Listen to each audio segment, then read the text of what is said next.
Hi, welcome. I'm Mary and I hook books.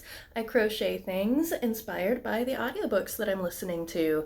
And I have been doing like a big project all November, and it's almost the holidays, and I just need some cozy time. So this week, I'm going to be reading some cozy sci-fi, cozy mysteries, even some cozy horror if I can find some. And I had a friend who brought me a table for my new apartment, and I am going to make my apartment more cozy by crocheting a tablecloth for it. So that is going to be my big project while I'm listening to these cozies. And I got this yarn online because I am horrible at colors, so I just wanted to get a pre-mixed pack. And I got cotton because that's usually what you want homewares to be, and my cats are obsessed with it. I don't know why. I'm normally very lucky, and my babies don't do a whole lot of anything to my yarn, but this could make it even more interesting of a week. And so, wish me luck, and let's go.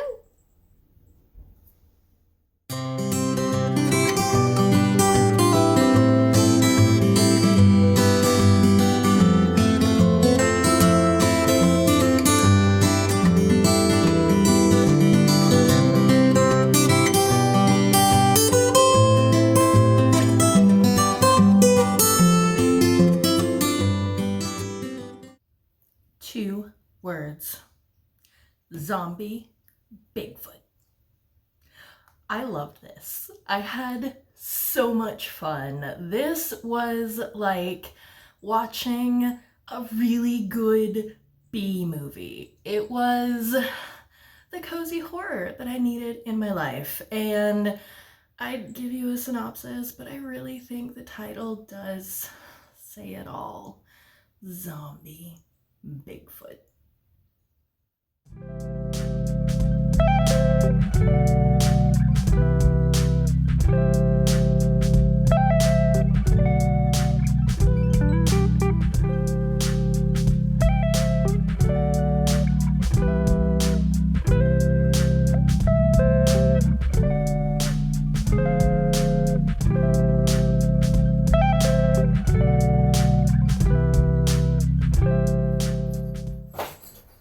Munster doesn't like cloudy days, so he's going a little bit crazy. So I'm sorry, there might just be some background bells and crashing. So, anyway, I read Blood and Circuses, and this is a cozy mystery, and I normally really don't like historical fiction. Once in a while, a story will really grab me, regardless of the period in which it's set. But most of the time, historical fiction I would rather be in space in the future than looking back.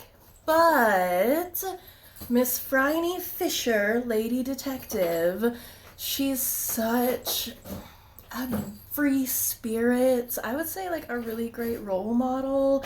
She cares for the people around her. She came from humble beginnings, but she got this inheritance because everybody died in the war before her in line for the inheritance. So I love the characters, and they're always just kind of kitschy and fun. I was kind of afraid this would be problematic because it's set in a circus, and like there's circus folk and carny folk and gypsies, and I don't think it was poorly handled. Oh, Mr. Money. I think overall it was handled very respectfully, but it's set in the 1920s and things were how they were. Like, they talked to someone with dwarfism, and he went to Oxford. He's very educated, but because the past was the worst, the only place he could really be respected was in the circus. So I really enjoy Phryne. I like the Phryne Fisher mysteries.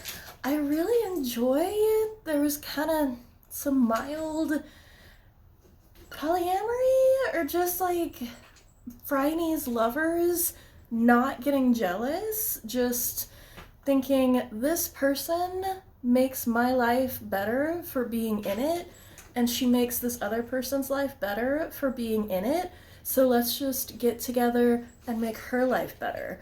So, warms my heart. The actual mystery, it's a kitschy little cozy. It was cute. I think I gave it like a 3.5 stars.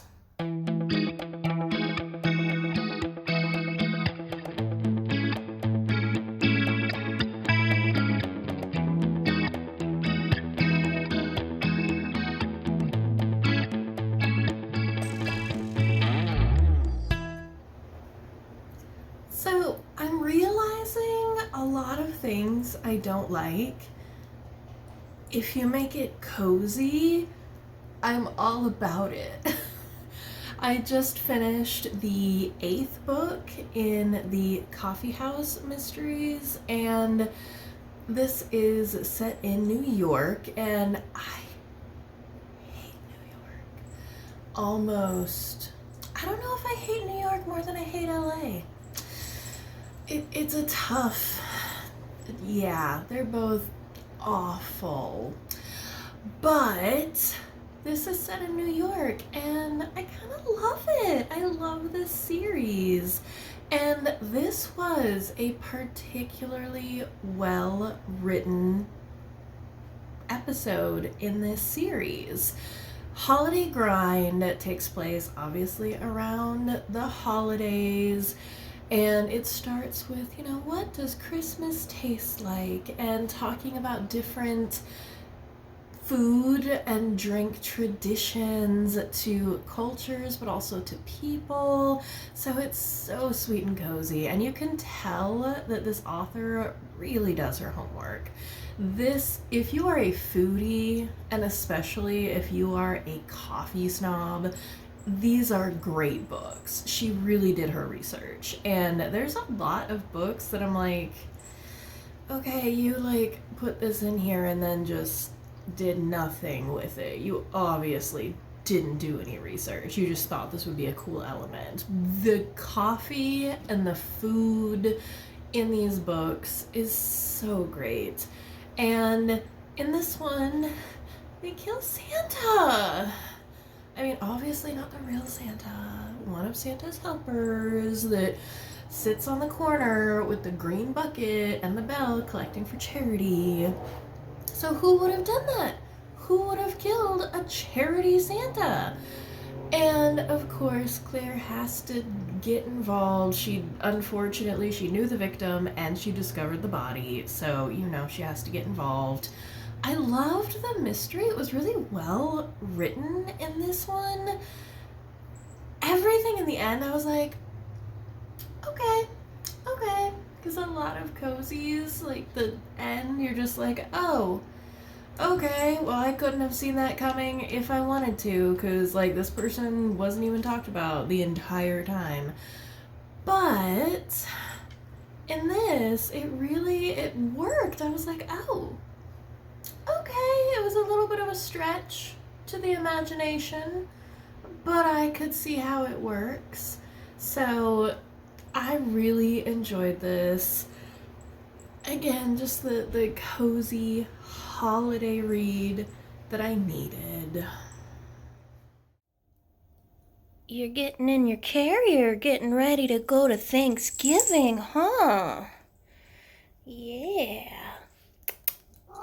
Oh, yeah, you're so cute.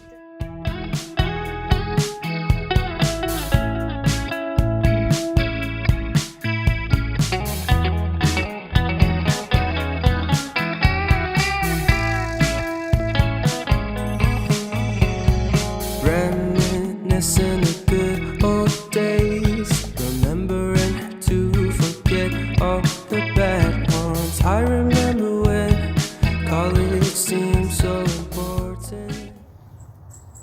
just finished Hive Minds Give Good Hugs, and doesn't that just sound like a super cozy title?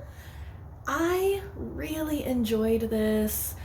It started just kind of really fluffy, really cozy, just well, let's just do some stuff and see what happens. Oh, that's kind of neat. Okay.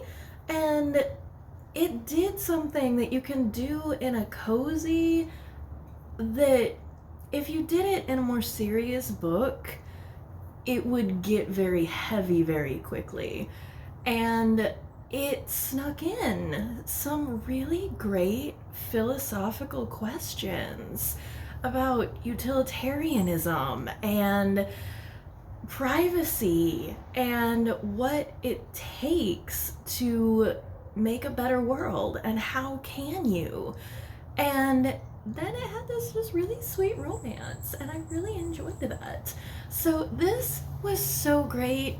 A girl in college with anxiety, and it, in my opinion, it was a very good representation of just anxiety and trying to figure out the world as a young adult. But she wakes up on an alien planet where she just hatched from an egg, and she figures out in kind of a weird way that she can make not clones, but new beings that are linked to her hive mind. And then she goes and explores this planet, meets another sentient sapient species, and it's so interesting. It brought up so many philosophical questions in a very accessible way. The only thing I really didn't like about it was the ending seemed really abrupt, and it didn't really end. Like, it just kind of, okay, bye. So if they had picked up a couple other little threads that were in the story, I would have probably given this 5 stars. If the ending didn't seem so kind of deus ex machina a bit. But overall, I really enjoyed this. And I mean, it's 500 pages, so it was a fun ride. It kept me interested the entire time. But is it worth it? Been wondering what truly matters to me. I know for sure it's not a fancy degree. I'd like to do what I love, but what if I'm not good enough? Split personality, sometimes sour, sometimes sweet. I just finished A Deadly Inside Scoop, and this would be a really great first introduction to cozy mysteries, I think. It did make me really nostalgic for Cleveland. I lived there for about 4 years, so hearing some of the landmarks and stuff, that was really neat.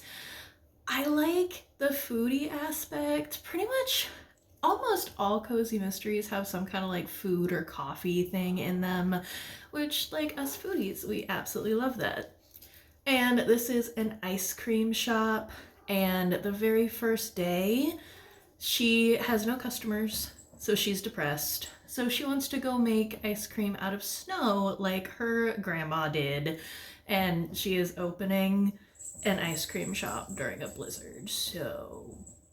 And she goes to these falls behind her shop, discovers a dead body while she's trying to get snow, and things go from there. The characters were cute. There's a lot of diversity. I really enjoyed that. The mystery was actually pretty well done.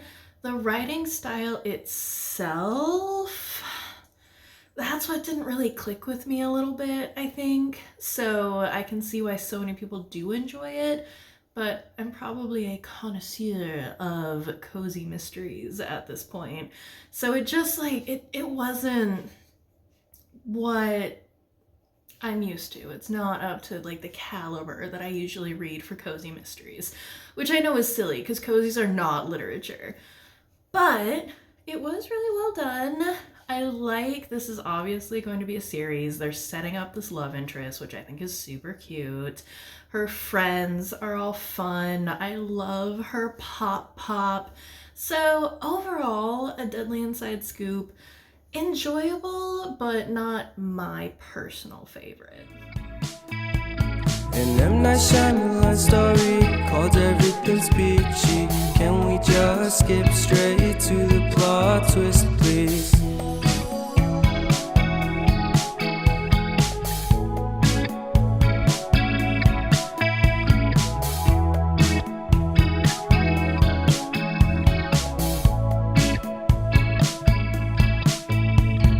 Life's all about balance. Bitter Waters is a novella in the Greta Van Helsing series, and this is, I guess it's cozy horror. Her family friend, and then more, is a vampire, and Greta Van Helsing is a descendant of Van Helsing, but now she's a doctor for monsters.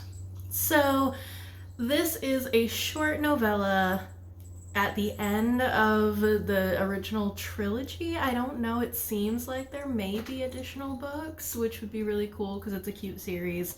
And it actually, like, the third book had a lot of action in it, so it's not just cozy. But this was very cozy. It's a novella in a larger series, which often means nothing of consequence is really going to happen, so that people that don't read the accompanying novellas don't get lost in the main series. But I love Dracula!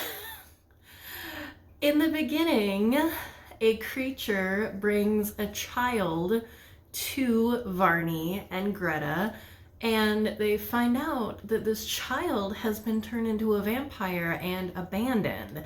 So it goes from there. They have to figure out what to do with this newly turned vampire child, and I really enjoyed this.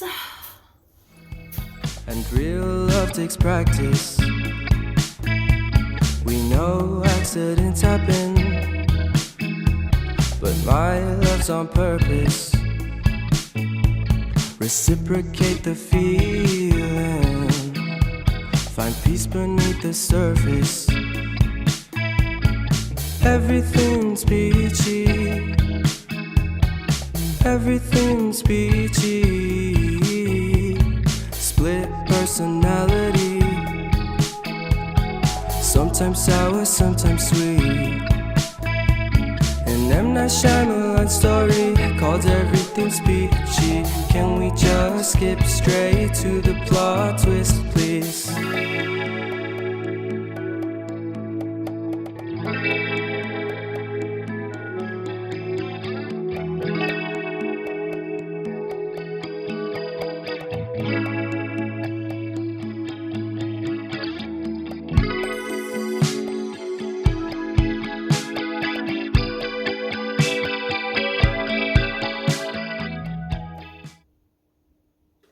I feel like every so often I go through these phases where every book I read is XYZ, wackiness ensues. And that is definitely what Hares and Peril is. It is a cozy fantasy. This group of people win a prize from a burger company, a burger fast food chain. But the catch is they'll get their $50,000 prize, but they have to be part of a commercial. But the commercial is going to be filmed on an island, so they get an island vacation out of it. So, yeah, not that bad of a deal. Until magic and a god gets released from the tree that he has been in for ages, And part of his power is trapped in a pear, and that pear goes missing. So it is so wacky, but it was so much fun. And I love Drew Hayes's other books. He writes one of my favorite series, which is a little bit more heartfelt and serious. Not serious, it's also cozy fantasy, but it's The Utterly Uninteresting Adventures of Fred the Vampire Accountant. And you can tell that that is further along in his writing career. Pears and Peril, I think in the afterword, he mentions it's his second book. And you can kind of tell, but it was still just fun wackiness. And in the world that is so dark and unhappy and scary right now, that's sometimes just what we need.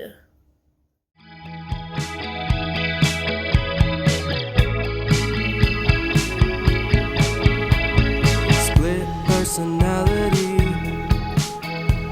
sometimes sour, sometimes sweet. Thank you for staying with me this week as I embraced this cozy adventure. I think it really helped me get through the Thanksgiving season and helped Munster get over his fear of the carrier. Yeah, we're gonna say that.